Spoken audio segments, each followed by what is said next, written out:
All right. Good evening. Today is Wednesday, August 20th, 2025 at 6 p.m. We're in the Brecksville-Broadview Heights Education Center, 6638 Mill Road, Brecksville, Ohio. This meeting is a meeting of the Board of Education in public for the purpose of conducting the school district's business and is not to be considered a public community meeting. Public participation is governed by Board Bylaw 0169.1, public participation at board meetings. Following the regular meeting, the board will meet in executive session for the consideration of the appointment, employment, discipline, promotion, demotion, or compensation of a public employee or official. Item A per board policy 0166, executive session. This meeting will be live streamed via YouTube and will also be recorded for later viewing. Please consider subscribing to our YouTube channel where all recordings are posted. Item 1B, please stand and join me in the Pledge of Allegiance. Pledge allegiance to the flag of the United States of America and to the republic for which it stands, one nation, under God, indivisible, with liberty and justice for all. Item 1C, roll call. Mrs. Gaelick? Yes. Mrs. Kramer? Yes. Mrs. Kwiatkowski? Yes. Ms. O'Mara? Yes. Mr. Dosen? Moving on to item 2A, President's announcements. I only have one. Welcome back, students, family, staff, everyone. I'm sure we'll go later how today went. Looking forward to another great year.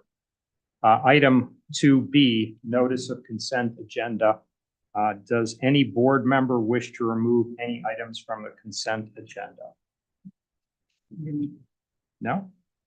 Okay, moving on to item 3, board area of responsibilities, legislative OSBA liaison, Ellen Craig. No updates. Cuyahoga Valley Career Center, No updates. curriculum, Tish. I have an update.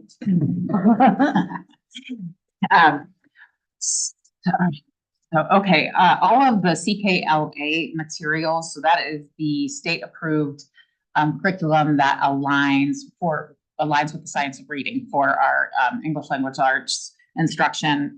All of those materials for kindergarten through 5th grade have arrived. They've been delivered and teachers are heading into the second year of implementation with that. So we'll be digging deeper into that this year in instruction. A big shout out to our teachers and administrators on planning and carrying out successful professional learning sessions this Monday and Tuesday. The collaboration, teamwork, planning, and preparation were phenomenal. So kudos to everyone involved in that. That's a heavy lift right before the kids come. So congrats on that. Last week, the district welcomed 16 new certified staff members, and they attended our new staff orientation. They had to take in a lot, process a lot of information, but they are ready to go, and we are happy to have them start with us. In big news, we talked about federal funding through title funds. Last meeting, we have received that funding. So thank goodness for that. They do have to complete the old forms for that, the old online application for that, which is kind of cumbersome. But at this point, we'll do what we need to do to make sure we're receiving our funding. And then just everyone in curriculum and instruction, including Dr. Martin, obviously, is ready to go and to complete the important work that needs to be done this year with considering new big curriculum adoptions for middle school English language arts and K-5 science and social studies. So we have that to look forward to this year as they put forth new curriculum for consideration. Thank you, Dr. Martin. Great, thanks for the update. Finance, myself and Tish. No real updates on finance. Transportation, myself, no updates. Board policy, Lisa and Ellen. There are just a few minor changes on the agenda for tonight. We can talk about them when we get there, but a lot of them are just correcting like spelling. Very, very minor. Yeah. However, next month, you'll have your Neola update. So we'll have 16 not new policies, but 16 policies for revision and or changes. So board members be expecting that here in the coming weeks. Prepare for next meeting. We'll do first read in September if all goes as planned. Second read in October. Okay, moving on to BBH Schools Foundation, Tish. Yeah, so August is the best time of the year for the Schools Foundation because all of the hard work that they do all year with their fundraising comes to fruition when they announce their grant winners and award the grants and the money to teachers that have applied to enrich our students' experiences. They announced this at the opening convocation for staff on Friday, August 15th. They awarded 14 applicants over $85,000. The total was $89,459. So again, thank you to the community for supporting the Schools Foundation and the Schools Foundation for supporting our schools and our teachers. Thanks. Safety, Ava and Lisa. We just have a meeting that's coming up on Monday. Safety and security. Yep, Monday Right. at 7:30 in the morning. 7:30 a.m. Yep. Have that here. And then also just a quick one, our building principals and their teams this past week completed CSTAG training, which is, it's a comprehensive threat assessment training. And it helps, check the box for House Bill 123, as a requirement, but it's something that we've done in the past and was time to be updated. So, this happened late last week and the building principals and their teams came in before they really wanted to come in, before they started, but did a full day training. Brian Koss and his team pulled it off and it was an outstanding training. Can I ask a question? Yeah. Could you give us just an example of what that, when you talk about a team, like who are the average staff in a building that would be trained in this comprehensive threat assessment? Good question. process? Mr. Koss, would you like to talk about the teams and the makeup of the teams? Yeah, so, principals are the leads, assistant principals, counselors, behavioral coaches, and a couple other staff members, and there's about 8 members on each team, give or take. Okay, And pretty much if, you can assess if a threat is received or overheard from a student, there is different steps and processes that, document it and proceeded, whether it is a credible or not credible threat, and are able to identify major threats before anything. Many of our school counselors are on that as well. as a school psychologist? Yep. And so I think it's important, the community, correct me if I'm wrong, this type of training follows lots of research that has been done in this area and how you evaluate or assess a threat and the processes that you are following in order to do what you need to do, do what you need to do in case it were to be substantiated. And if it's not an overreaction, it's a very thorough process to determine if it is a real threat, correct? That's all I have for the safety training. Okay, PSO, I'm sorry, sustainability, Ava and Al. It's not really an update, but I do want, since the school year is starting again, just remind people if they want, they can subscribe to our Rust Belt Riders composting program at any time. You can do it tonight. It's ongoing. That was in the community email last Yes. week too, just as a reminder to our families. Very good. Moving on to PSO, Lisa. Just as the year is starting, all 3 of the PSO units at the 3 different buildings are having their annual membership drive. So you can go to their individual unit websites and you can join them. It's a family membership, is $10, and that allows your entire household to be members of the PSO. I would definitely encourage people to join and support our PSO. They do great work for the district, for fundraising, for helping our teachers, helping our students. So it's definitely worthwhile. And it also, when you join as a member, you also get access to any information about events and things coming up from the PSO. So that's really nice. And also just thank you to PSO members who, helped out at the start of the year. I know several of the buildings, PSO sponsored treats for the teachers on their first day back or second or third day before students came. And then they help with lunch for convocation. So just appreciate the work that our parent volunteers are doing over the summer to make it a great school year for everyone. And the next PSO council meeting is Thursday, September 4th. So that'll be the first one for the year. There's a good group of them at the elementary building this morning, helping with that kind of deer in the headlight look of the students that come walking in, forgetting where their wing or their pod is. So we had a handful of parent volunteers from PSO helping with that this morning. So thanks to that, it helped make the start of the school day at the elementary really, really smooth. Great, thank you. Moving on to co-curricular, extracurricular, Tish and Lisa. Just go bees. The fall season has kicked off. I don't have anything. Yeah, thanks to all the coaches and Yeah, advisors for absolutely. the work they do over the summer too. And the only thing I wanted to share was for Bees Athletic Boosters. So they're having their membership drive as well. And when you join, you get admission to all regular season home games. So you can purchase fall, winter, or an all year membership. And that goes to support the work they do, obviously to support our student athletes and coaches. And you get into games. So it's great. And you can go to their website. One last thing to add, Meet the Bees, that's coordinated by our athletic department. Mr. Mark Maslona, in accordance with meeting the rule for the OHSAA, was held on Monday, August 11th. It was very well attended. It was very well run. It was a fun night to get to see all the kids that are participating in fall sports. So, yeah. Great. Permanent improvement, myself and Ellen. Well, there's something on the agenda relating to the That was pulled off. He actually pulled that. Yes. I'll So, explain that. yeah. So no PI update, permanent improvement updates for this month. Okay, so we're going to move on to item 4, superintendent's communication. I'll turn it over to Jeff. It's the first day. It seems like a blur, right? I mean, getting up at 5 this morning because I couldn't sleep. You know, it's the 26th first day for me.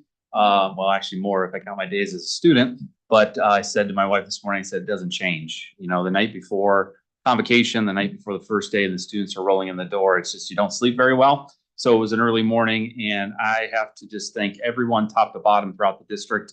The start this year has just been incredibly scary smooth. You know, from the buses rolling to being relatively on time, as we expect them to be a little delayed as they learn the routes, and more importantly, the students learning when they're supposed to get off the bus and at what stop. But it was just great to watch these kids get out of the car at the elementary building in the morning, and not only their reaction, but the staff who are along the sidewalk greeting them. A lot of our educational aides and our administrators. It's very heartwarming. And the high school kids had smiles on their face, and they were actually early taking pictures in the parking lot.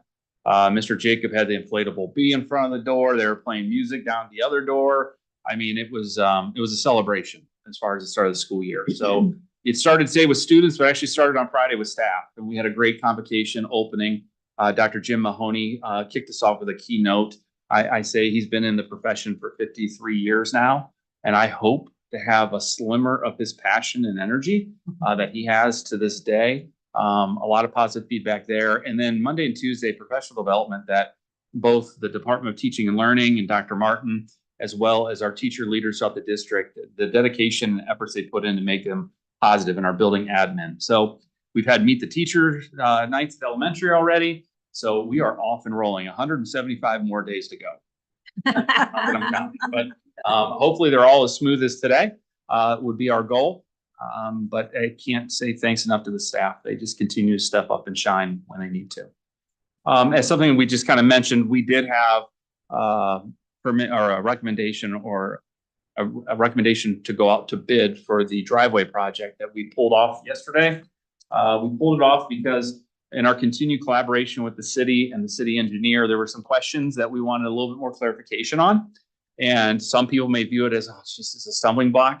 I would view it as it's our partner, City of Brecksville, really looking out for our best interest and making sure that the plans that we go out to bid are accurate, so we can get the best deal, I guess is what I would say, for when we award the bid at some point. It should not delay us much further than we're already delayed. But again, it's just the City of Brecksville helping us out, being a great partner, recommending some things that we have asked our architectural group to go back and fine tune a little bit.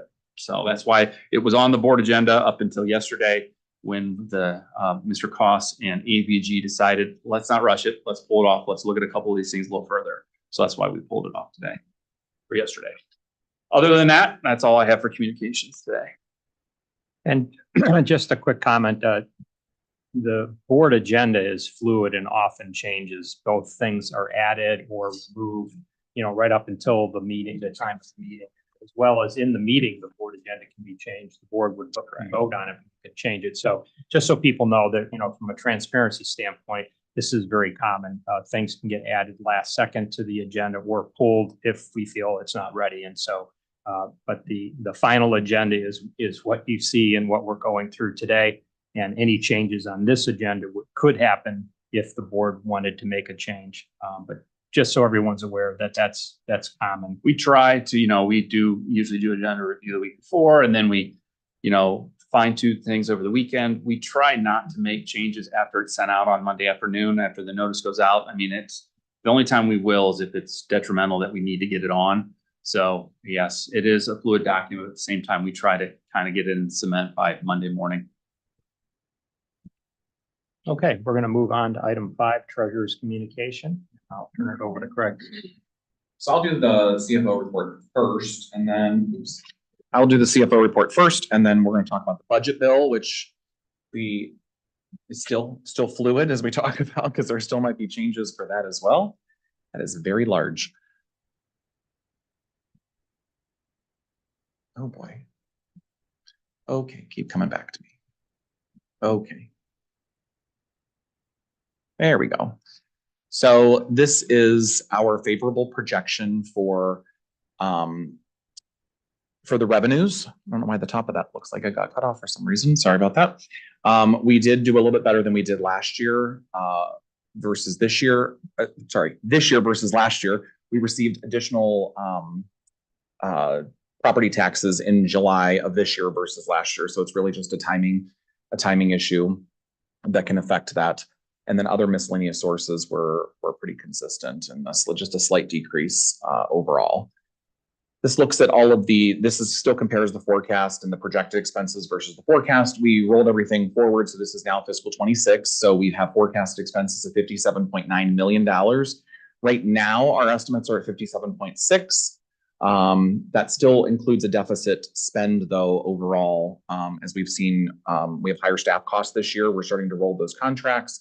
So in the month of July, we saw our 260, our custodians, and our year-round employees have already moved to their new salary increases. And there's also some change in operational costs of how we have structured some of these things. For some of the supplies, or sorry, for the salaries, we normally in the new contract, our retirees, as long as they give us notice by February 1st, they can continue their stretch pay over the summer. And this is the first time that's happened.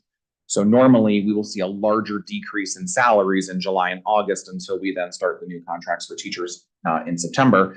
So with that timing change of the contract, we are seeing higher salary costs than we have seen because they're continuing to receive that stretch pay. In addition, they are also receiving 2 months of benefits as a part of their retirement gift, I guess.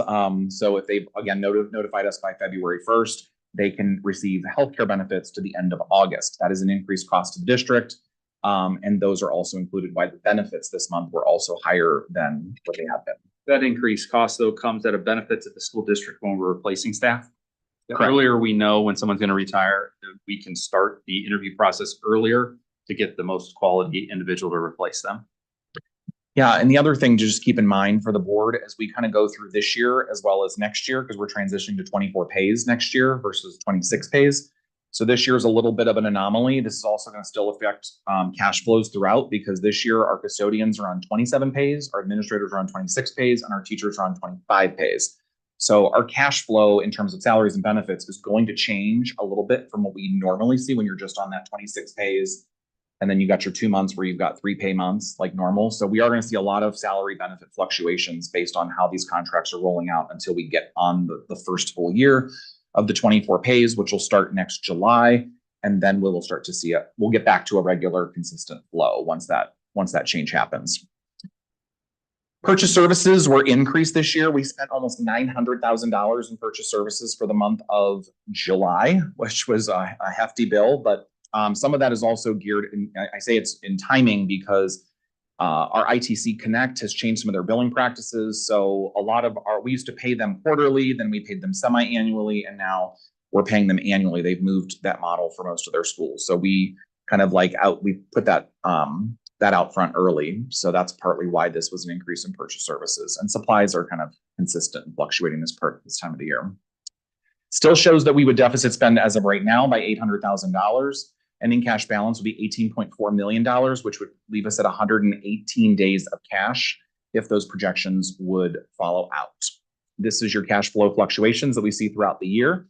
Again, we've now in August have received our full property tax settlement. So those are trending pretty consistently. So you should see a very similar flow to what this looks like for each month of the year. And then again, here's our regular chart of our green is last year's fiscal year to date expenditures. Again, this basically mirrors what the current month is because it's July, so we only have 1 month of data. Blue is for this year, those are revenues. Orange is last year's expenses, and purple is this year's expenses. So that's again starting from July to current, again for just 1 month for July. These are just how those buckets break down. So we'll continue to look at these. You see your real estate taxes, which is the largest portion of it, 72%. We're going to talk about that in the next presentation as well. Unrestricted grants, we've got property tax allocation, which is really your homestead and rollback, and then other, which is other miscellaneous items that we record into the system. We have our high revenue months and low revenue months that are listed here, so you can just see again how that flows. This is another graphic that shows you where we get our money. So you can see these large that we are projected to be a positive cash flow in these months, which is where the property taxes come in, and then we basically deficit spend in all other months as those carry us forward. That breaks down each one of the months for you. This is interesting to note because I've talked about this in the past where school districts can struggle around the months of December and January with cash flow. And this, I think, demonstrates it pretty nicely. So we're going to be up to 200 days because we just got that tax settlement. That's probably going to be relatively true. And then by January, we're technically below for 84 days, we're below what our minimum balance is or what it should be. Now, granted, we're looking at July 30th, but that is where things get really tight when we drop below 90 days. But that shows you again how our cash flow is affected in the month of January until our taxes come back in. And then we start to rebound in March, and then we would finish back at 118 days as if the projections would come true. This will tell you all the same information. Any questions? Yes. Is BBH experiencing, it doesn't seem like it based on what you just presented, but there's been some news about people defaulting on their property taxes. We're continuing to monitor it. We're going to be digging into that with the settlement that we just received because that was mentioned from we saw some higher defaults from the spring tax collection. We were told that amount would be rolled into the fall because people did pay it because there was a lot of timing issues. So I think it may have been more of a headline. So we are gonna monitor that if that's more of just a timing issue because there were changes in the dates from the treasurer in terms of when those property tax bills were due. So people paid like a week late or 2 weeks late, and so we don't get that money back in the spring. We now get them in the fall. So we're going to be monitoring that to see if that actually holds true and whether we actually see a default because we actually moved our projections down and how we're preparing for the next forecast because we traditionally have a 96 to 97% collection rate. And what we saw in the spring was 95%, which is it's still like a drop for us, which was unusual in our history. I was having a conversation with our forecaster and it's already up. So he's like, I'm reluctant to move this back.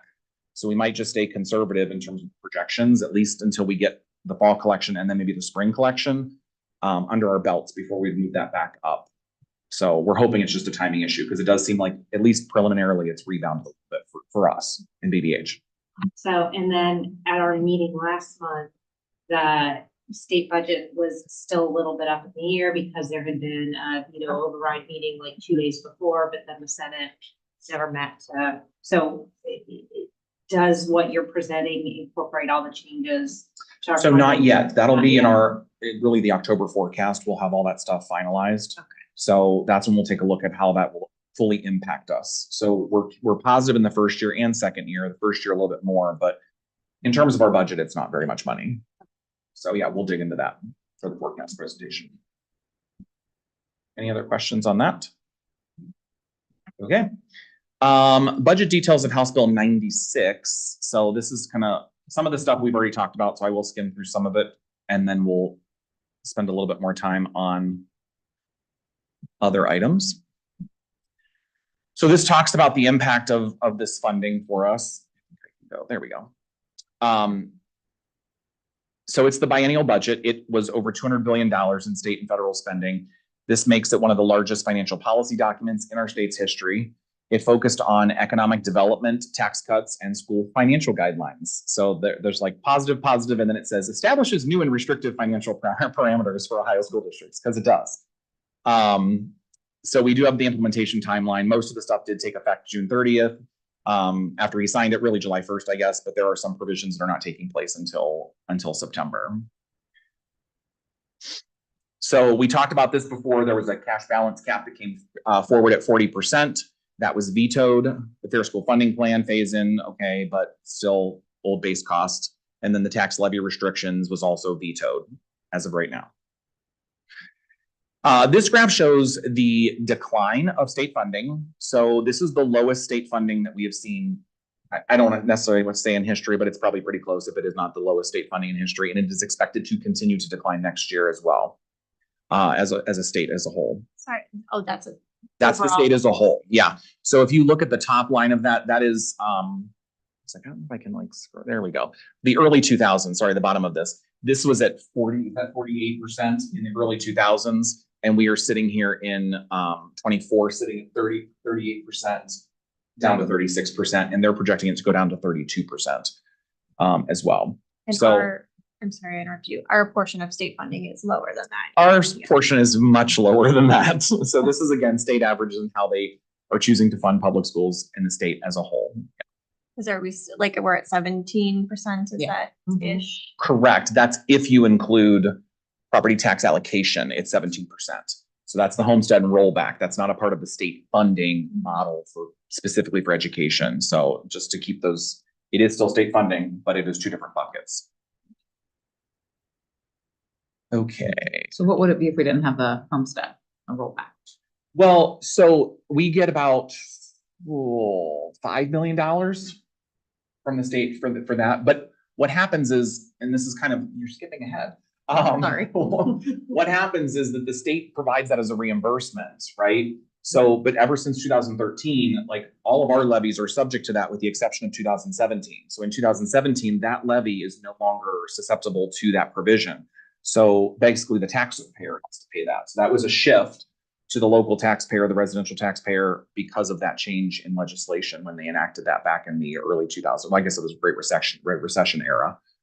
Is when that changed with the state funding. So those values still kind of stay pretty consistent, but any new levies that go on the ballot are not subject to those. So that is you're made whole, but because otherwise the taxpayers are paying it. So it just arrives in different buckets is how it would on different line items of the forecast. So again, this was vetoed, the financial instability. If they are taking away local control of how we can plan and how we can keep our cash balances at what we would believe to be and how they've been voted on by the taxpayers. It could create a shortened levy cycle if this gets back in. It looks like this new group that they're talking about that's putting stuff forward is kind of targeting more than 100%, which would then keep this provision completely out, which maybe would not then shorten our levy cycles.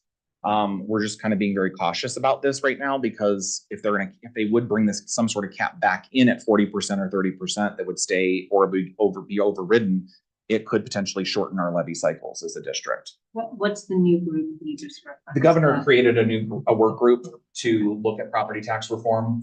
And that group has kind of reached some consensus on a couple of items. And one of them is that you'd have to prove if it's over 100%. If it's over 100%. So you'd be allowed to carry over up to 100%, but anyone that's at 100 or above would have to essentially testify as to why you have to carry over that high.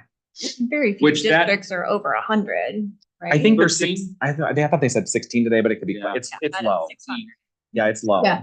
607. Yeah, it's very low. Same thing with the administrative costs, which I know we talked about in one of the previous meetings. That's a really small, which we did get guidance, by the way, today. So DEW has been asked, they were not told to provide guidance with the administrative cap, but there was a bunch of numbers that were out there. And so they've come up with a way to replicate what the LSC has done. So we had a number that was about 9%, and there was another figure that said we were like at 12%, 11.97%. And they confirmed today at the workshop I was attending that they've replicated at DEW how to find and get your percentage based off of what the LSC, the Local Services Committee, generated and what they will use, because there's actually no teeth to it. So if you would go above 15% administrative costs, there's really no consequence as of right now.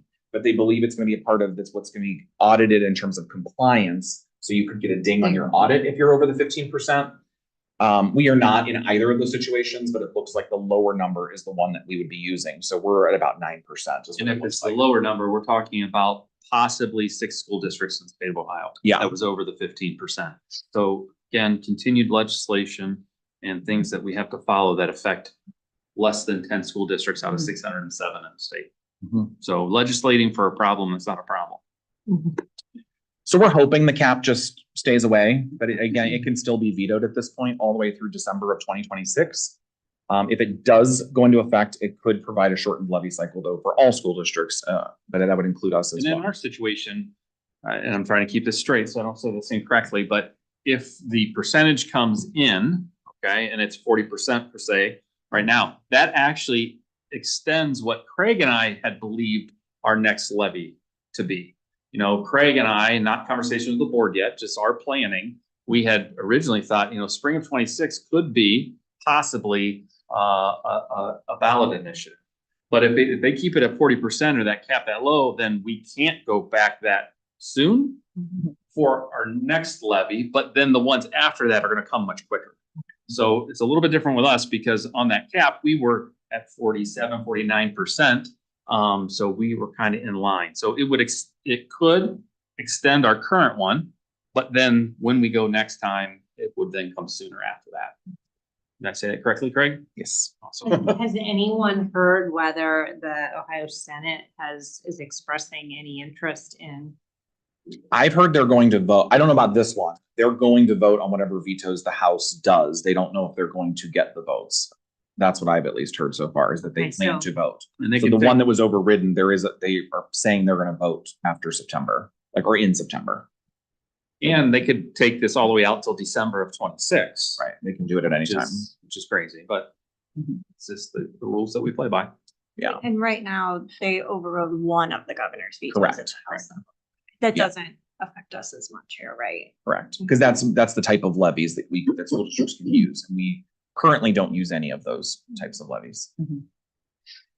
So ultimately, this is a loss of local control. Oops.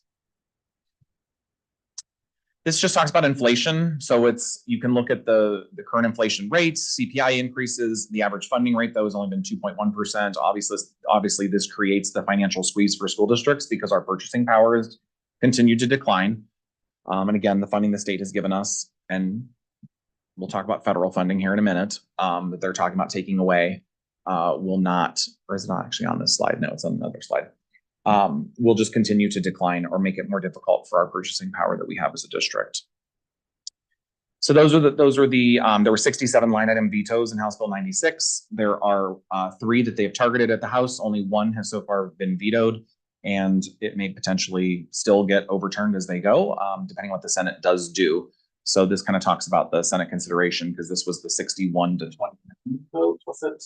28 vote, sorry, 61 to 28, which was veto item number 66, which was eliminating several levy types and restricts new levies based on the district carryover balance. So that's been the one that's vetoed, and they will have Senate consideration at some point from what they've said. And then Property Tax Reform Working Group is supposed to have a proposal by the end of September as to what they believe should be some sort of working solution. This just shows kind of like, you really have to kind of put these, I couldn't rearrange this for some reason, but this is the local percentage of local property taxes, but this is also local other. So these 2 pie pieces together is actually 53%. So 53% is locally funded. Now that's at the state level. Okay, that's at the state level. Our local funding is highlighted here, which is already sitting at 71%, 72% in that range. So, but still at the state level, it just demonstrates that the state is not putting forth their fair share of funding for public schools. But they're continued, with this budget, they didn't express any reservations on the private school voucher expansion. That's continuing. That so far is continuing, yes. They showed today the numbers of where that has increased. They expect it to level out a little bit. We're sitting currently at 100,000, 99,000 some that are currently on the Ed Choice expansion. They expect it to rise a little bit this year, but they feel like most of it has leveled out. But that number was substantially lower, below 10,000, just a few years ago before that was expanded. The bottom line here, actually, I just found this out today. So DEW, I think it was DEW, talked about that President Trump's federal fiscal 26 budget, so that's federal 26 budget, is calling for the elimination of all funding for Title II, Title III, and Title IV.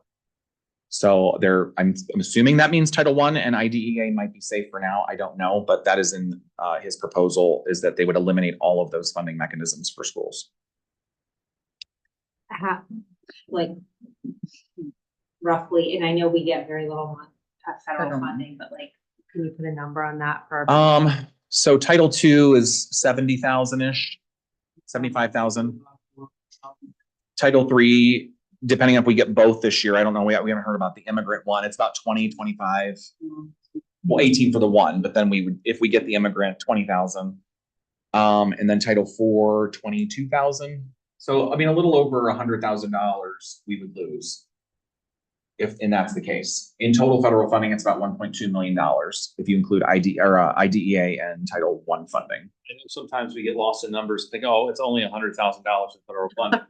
But then there's a quick question that Dr. Martin and I had to do, and even this summer when we didn't know if it was coming, where are we coming up? Because those services are essential to operations in the district. It's teacher professional development. It's, EL learning. I mean, there's all kinds of stuff in there that I've turned to Craig and go, okay, where are we getting 100 grand from?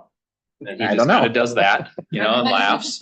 And, but it's real. I mean, it's real stuff that happens for staff and students that we just have to make up the gap somewhere, which again, where do you make up the gap in a public school system in Ohio? Because you're taxpayers, you're gonna pay more. Correct. So I'll stop there. Yeah. Well, the need doesn't go away. When Correct. they take the money away, the needs of the district do not go away. Right. So this kind of talks about, this is just like a summary of everything that's out there. It's just, we have to continue to monitor the legislation, continue to keep the community engaged. These vetoes are still going to potentially come up, so community needs to be engaged. We will continue to advocate. The bottom of this is a little bit of the soapbox, is that, and we talked about this today, that there was a guy who was presenting from the Auditor of State's office, and it really talks about, we've got to get the message out that this is not a problem that happened overnight.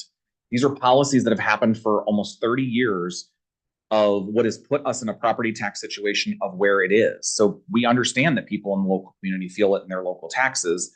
And we're going to do some deep dives. Maybe we'll do a podcast about this, right, Jeff? About just some of the unfunded mandates. We got an email today about the stuff with cybersecurity.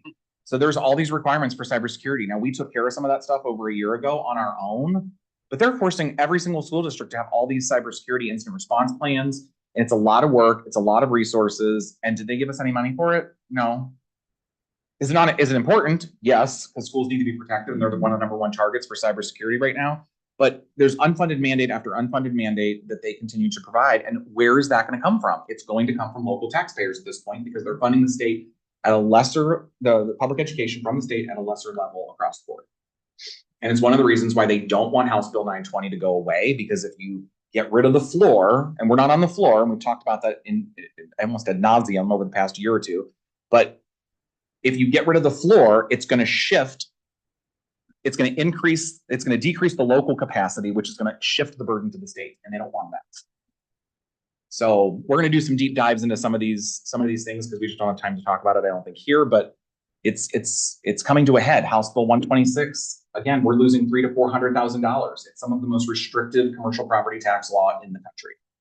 That is literally just putting out of the table of the fact that we are not getting $300,000 to $400,000 a year due to House Bill 126. So we continue to have to make up those gaps, and it's only the local taxpayers that can fill that void. And I think that's why the state is where they are, where people are fed up, and they're going to be putting a ballot initiative, which they think will happen in 2026. It'll get on the ballot sometime in 2026. And there's no plan B For $22 billion. for $22 billion. Like today, they said it would take a 15 to 20% sales tax to make up for the local services loss if property taxes were gone away. So every purchase you make would have a massive sales tax to replace it in their estimates. So That would make the tax holiday each year. Well, sure. yeah, so it's wild. We'll continue to kind of update you guys along the way. The community will be highlighting it on our new podcast. Yep. Thanks for all that sunshine, Greg. Thank you for all these Mhm. updates you've been giving us. And the podcast is great and I'm looking forward Yes. to. For the next episode. For the next episode. 100%. The last item I have is I would like, if we can, to look at our October calendars, because as you know, the deadline now has changed on us for the October forecast to October 15th, which is the day of our board meeting. So I would like to see if we can move that meeting to Monday, the 13th, if possible, in October because of that date change. Obviously, we'll plan for this next year, but I'm Oh, we- gonna be gone. you're gonna be gone? Okay. Were you gonna be gone the 15th too? Probably Yeah, not. she wouldn't be there.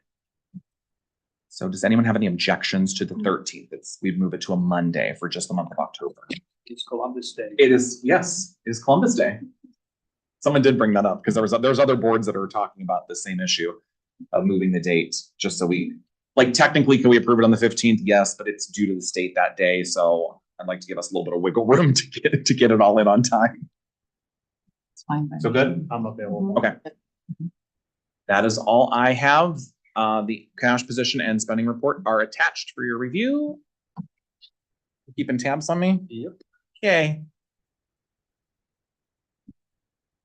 All right, we're going to move on to item 6, community communications hearing of the public. Is there anyone here that wishes to be heard? No? Okay. We're going to move along on to our next item. Item 7, consent agenda. Item A, resolve to approve certified personnel recommendations. Item B, resolve to approve classified personnel recommendations. Item C, resolve to approve supplemental personnel recommendations. Item D, resolve to approve the check register and bank reconciliation as attached. Item D, resolve to accept donations as presented. Item F, resolve to approve the minutes from the July 9th, 2025 special board meeting and the July 16th, 2025 regular board meeting as attached. Item G, resolve to approve the consent items A through F as presented. May I have a motion? So moved. Second.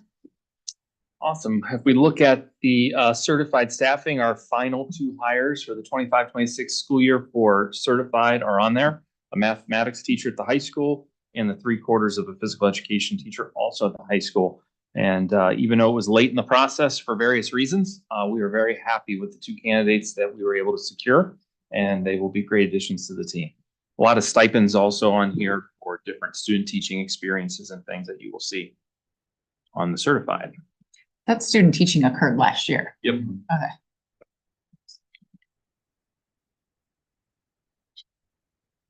Classified side, you're going to see a lot of contract renewals on here, a few revisions as well. You know, it's just that time of year in our cycle of doing these items.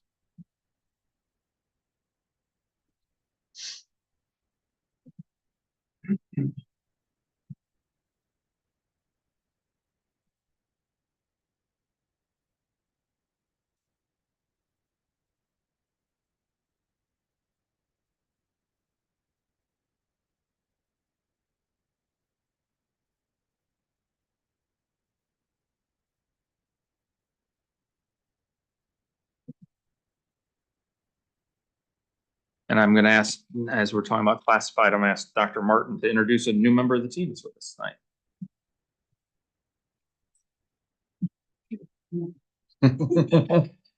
Not too close.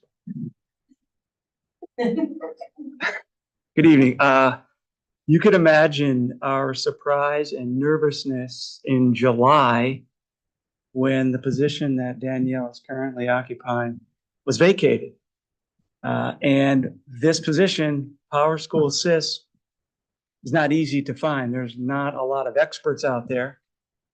So we were super nervous. We posted it and no one had any experience with Power School, including Danielle. But we found her, kind of poached her. And I have to say, I've been doing this for a long time, over 30 years. She has jumped in heart, mind, and soul to this position. She put in more time 3 weeks before she even stepped foot in the district than I've ever seen before. She was working nights. She is a teacher at heart, 20 years a teacher, instructional coach, technology coordinator, and she was an athletic director. So fun fact, she had to evaluate one of her coaches, the superintendent, who was a basketball coach. So check that out. She's done it all. She speaks teacher. She speaks teacher. She will never, ever be guilty of under communicating. And I know that because 3 weeks before she stepped foot in the district, I was getting text messages and emails, and she still does that. She will forbear with people. She will answer their questions. If she doesn't know the answer, she will get back to you. She communicates a lot, which is what we need. I think the one gift that she has, and this is a gift, Danielle, and I don't know how you pulled it off in the short time we've known each other, is she can actually handle Martin. That's quite a feat, and I don't know how you did. I don't know how you've done it in less than a month, but we welcome Danielle. She is getting up to speed. She is a learner. She's been learning. She is going to be Power School Assist expert. It's going to take some time, but we got the best possible person for the position. So welcome aboard, Danielle, and thank you. Thank you, Dr. Mark. Thank you, Danielle. On the supplemental side, you're going to see finishing out many of our positions for the fall, as well as department chairs and chairpersons. Again, these people are usually going above and beyond their contractual day to do a lot of great things for our students. The adoption by the district of Coach's Tool Chest has made this process a lot easier, with all of their certifications expiring at the same time instead of throughout the whole year. So Mr. Maslona, as well as Mr. Wyckoff, have done a great job making sure that we're all up to speed on that.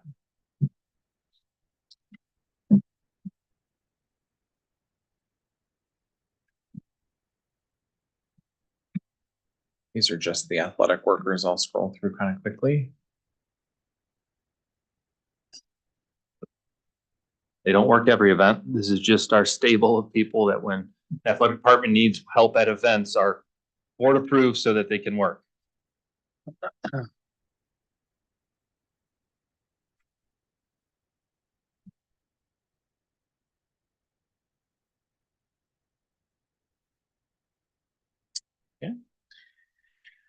Check register and bank reconciliation were attached. I'm happy to note, Tish, you said that you read the check register this time, the whole thing. I'll calm you down. Yes, Very excited. I knew you would be. So I will throw out a nice kudos. So I've been, as you all know, a little over a year ago, I lost Michelle Hoover in my department, and she was amazing, still is, I guess. Right. So Liz has stepped into that role. She had a new record this year. She had us balanced on August 1st by, I think it was like 9:16 in the morning. So I told her, I said, I'm gonna start calling you Michelle, because not that she was struggling, but she was like at 11, 12 o'clock. And for me, that I just wasn't used to it, because Michelle was always done first thing at like 9 a.m. So Liz has come a long way and helps with this bank reconciliation a lot. So she's done a great job for me. We have one donation, I believe, big donation, cash donation of the football team, $8,000 to the youth from the youth organization for Bees Youth Football. Minutes, sorry, last part.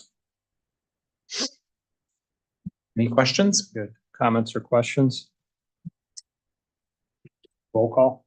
Mrs. Gaelic, Yes. Mrs. Kramer, Yes. Mrs. Wojciechowski, yes. Ms. O'Meara, Yes. Mr. Dosen, Yes, item passes 5-0. Moving on to item 8, superintendent's recommendations. Item A, revised board policy first reading. It's just informational. Those are all the board policies up for review.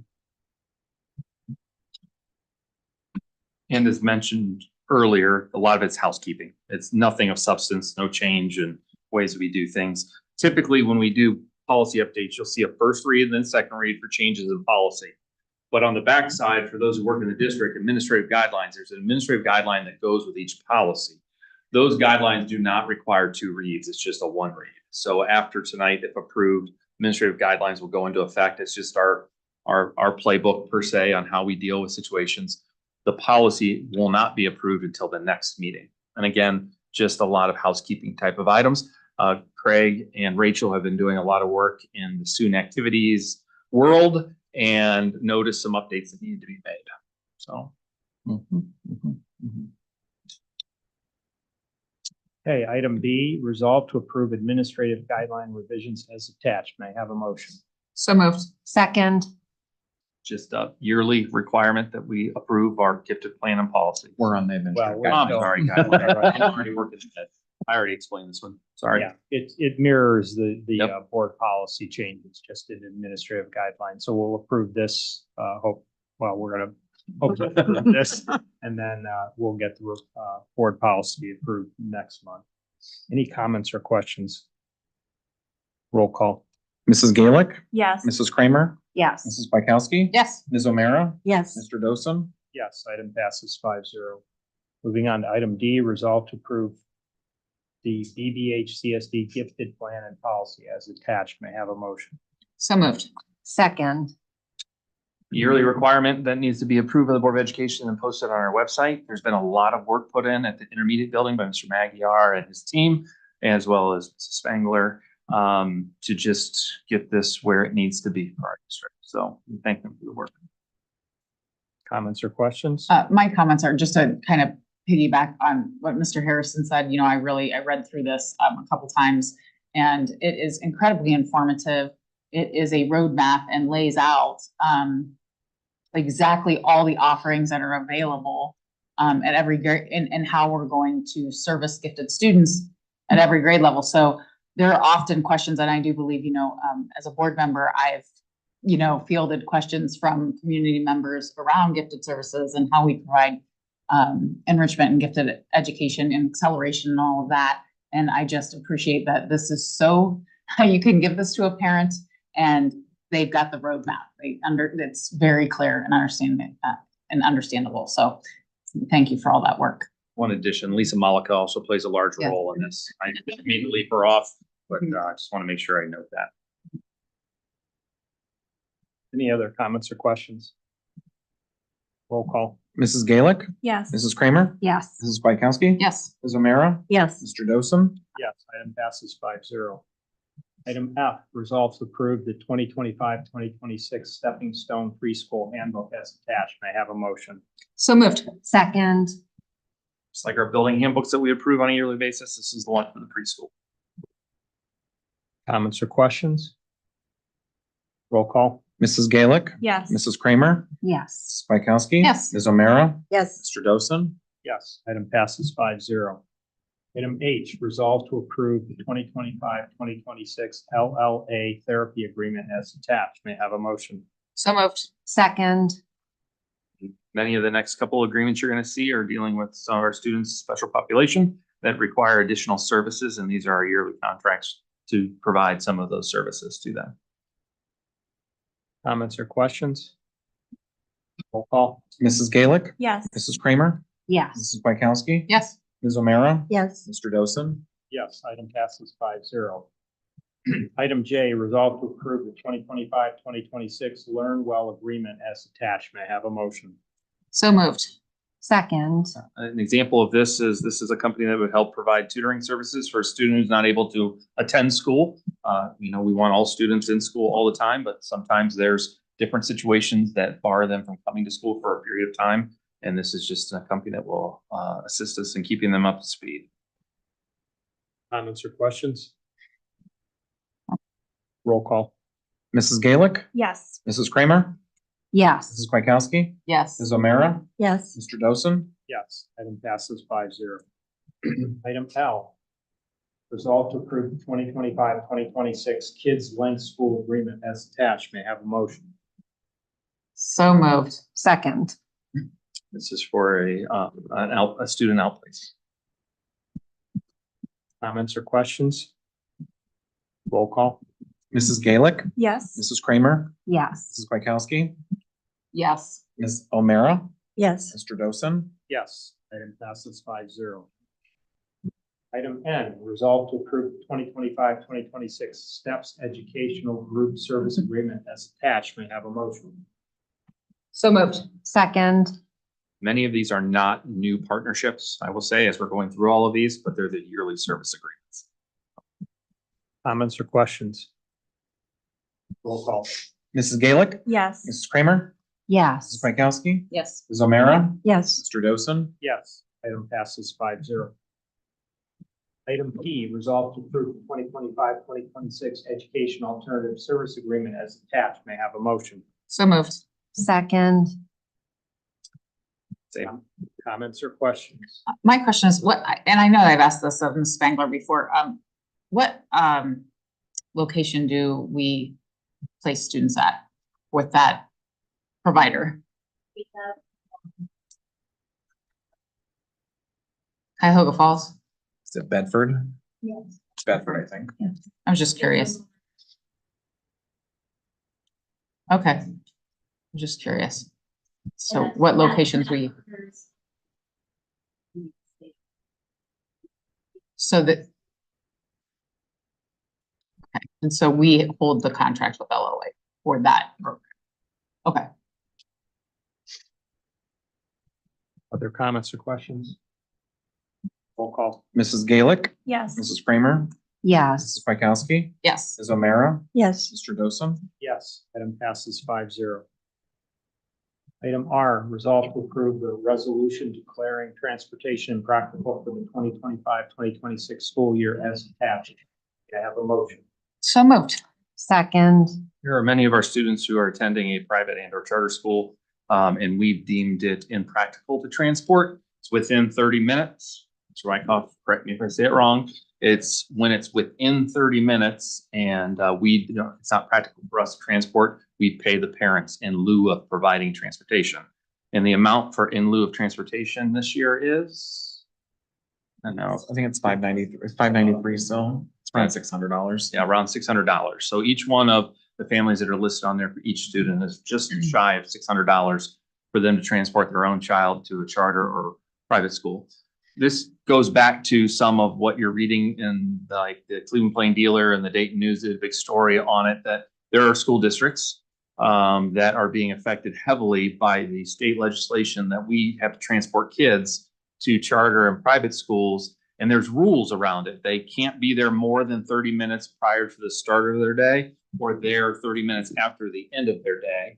And in some school districts, they're having to pull back on transporting their own students because they're having trouble meeting both ends. So If you don't do that, you'll lose your funding. yes, and if you don't follow the rules and meet that, then you can lose funding for transportation. So these are ones, this is a relatively large list because it's the beginning of the year and people are putting in for this at this point in time, but we see these come up from time to time. And for example, I think we told the story last year that this payment used to be considerably less. Used to be in the ballpark of $200 to $250. And then we had many, many months and years with a shortage of bus drivers in the state of Ohio. So for us to deem something impractical, we also have to time the routes, because if it's over 30 minutes, then we don't have to pay. We just don't have to transport. Well, we have a parochial school that just happens to be north of here. And we had a surplus of drivers one day because you have to drive the route at the time that the route would happen. We can't go drive it now. We got to drive it during rush hour or whatever. Bus driver takes off from the middle school because that's where they leave in the morning, heading to this parochial school, get there, and it's like 32 minutes. Oh, so now we no longer have to transport to that school. All the families who are affected have the ability to appeal it. So an individual from the state comes, boards our bus, we run it again. And wouldn't you know it, on the day that they run it, they get out of the middle school parking lot without getting the light. They get to Mill Road in 77 and didn't get stopped by the light and made it there in 29 minutes. So we still transport or pay in lieu of, and once it's been challenged and they've timed it like that, we can never go back unless there's major changes to the route. So I think he just told us this because we just met with him a couple weeks ago. When he gets off the freeway, it was 4 additional green lights, one after the other. right. Wow. So it is what it is. I guess It's we're not meant on to our side. transport. So let me ask you this, the restrictions or the parameters around transporting private school students, they can't get there 30 minutes or like a 30-minute time window on either side of starting the school day or dismissal. That doesn't apply to the public school kids though. No, So the private school kids are getting like special treatment essentially. correct. Okay.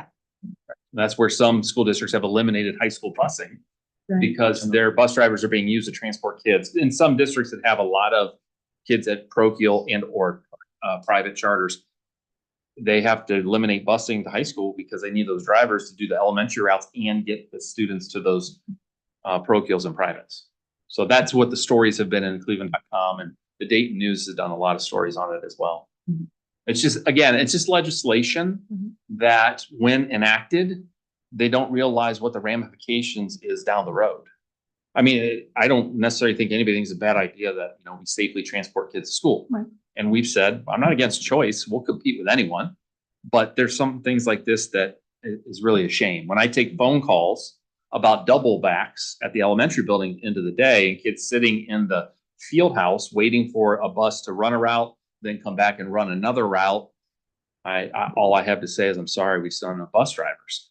However, if I did that to one of our parochial charter, I would begin to be fined by the state for that. So, yeah. Just some of the stuff that happens behind the scenes. Other comments or questions? Roll call. Mrs. Gaelick, Yes. Mrs. Kramer, Yes. Mrs. Bykowski, Yes. Mrs. O'Meara, Yes. Mr. Dosen.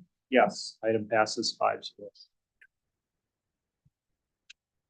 Item T, resolve to approve the attached settlement agreement. May I have a motion? So moved. Second. So this is settlement agreement, taking care of a situation that has to do with board meetings, board meeting minutes and things of that nature. Unfortunately, being a public entity and being challenged on some things, sometimes settlement agreement is the best course of action. And the most cost effective. Most cost effective. Comments or questions? Roll call. Mrs. Gaelick, Yeah. Mrs. Kramer, Yes. Mrs. Bykowski, Yes. Mrs. O'Meara, Yes. Mr. Dosen. Yes, item passes 5-0. Item D, resolve to approve the 2025-2026 transportation routes as attached. May I have a motion? So moved. Second. I have to give out a gold star tonight to a board member, Lisa Gaelick, who had called and said, hey, as I was standing waiting for the bus to pick up my child today, I thought we haven't approved bus routes. Stops. You remember? If you remembered, and you sent a text to Craig and I walked down the hall to Mr. Wyckoff, and we're like, yeah. So just so people know, they can be approved up to 30 days before the start of school, which I don't know who does that when you're still trying to plan out your transportation routes and stops. And you have up until 10 days after the beginnings, which our next board meeting would be too far out. I don't know what teeth there are to it if we would have pushed this the next month, but thank you, Lisa, for catching this for us. And it is one of those late ads. So, but again, there's no conflict of interest on this one. So that's why it's on the agenda today. So thank you, Lisa. I told you, thank my children for reminding me as I was Yeah. like, when am I supposed to get them off the bus? I'm like, well, I should look at the routes. I'm like, wait a second. Yep. Comments or questions? Roll call. Mrs. Gaelick, Yeah. Mrs. Kramer, Yes. Mrs. Bykowski. Yes. Mrs. O'Meara, Yes. Mr. Dosen. Yes, item passes 5-0. Moving on to item 9, treasurer's recommendations. Item A, resolve to approve the attached annual reporting of commercial paper ORC 135.142C. May I have a motion? So moved. Second. So this is commercial paper. It's an investment security that we use at our discretion with our investment banker that goes in towards our investment earnings that we report And it is required by ORC 135.142 to be approved annually. It also gets sent to the state superintendent of instruction, of public instruction, as well as the auditor of state's office. So it's very, very important that this gets approved annually. So this is, again, an annual type of item. Comments or questions? Roll call. Mrs. Gaelic, Yes. Mrs. Kramer, Yes. Mrs. Kwiatkowski, Yes. Ms. O'Meara, Yes. Mr. Dosen. Yes. Item passes 5-0. Moving on to item 10, executive session. Item A, resolved to enter into executive session for consideration of the appointment, employment, dismissal, discipline, promotion, demotion, or compensation of a public employee or official per Ohio Revised Code 121.22. Item A, we have a motion. So moved. Second. Roll call. Mrs. Gaelic, Yes. Mrs. Kramer, Yes. Mrs. Kwiatkowski, Yes. Ms. O'Meara, Yes. Mr. Dosen. Yes, we'll be in executive session. Following executive session, we are just going to adjourn the meeting, so there'll be no more business conducted. Thank you all for attending. We'll be back shortly.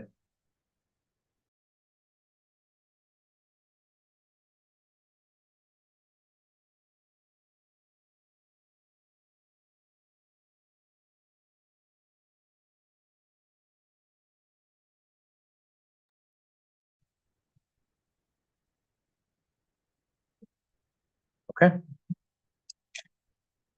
Okay, item 10C, we are now exiting executive session.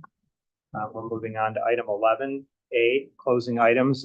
Item A, the next regular meeting of the Board of Education scheduled for September 17th, 2025 at 6 p.m. Item B, resolved to adjourn the meeting. May I have a motion.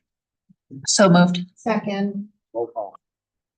Mrs. Gaelic, Yes. Mrs. Kramer, Yeah. Mrs. Kwiatkowski, Yes. Ms. O'Meara, Yes. Mr. Dosen. Yes, meeting is now adjourned. Everyone have a fantastic school year. Take care. So.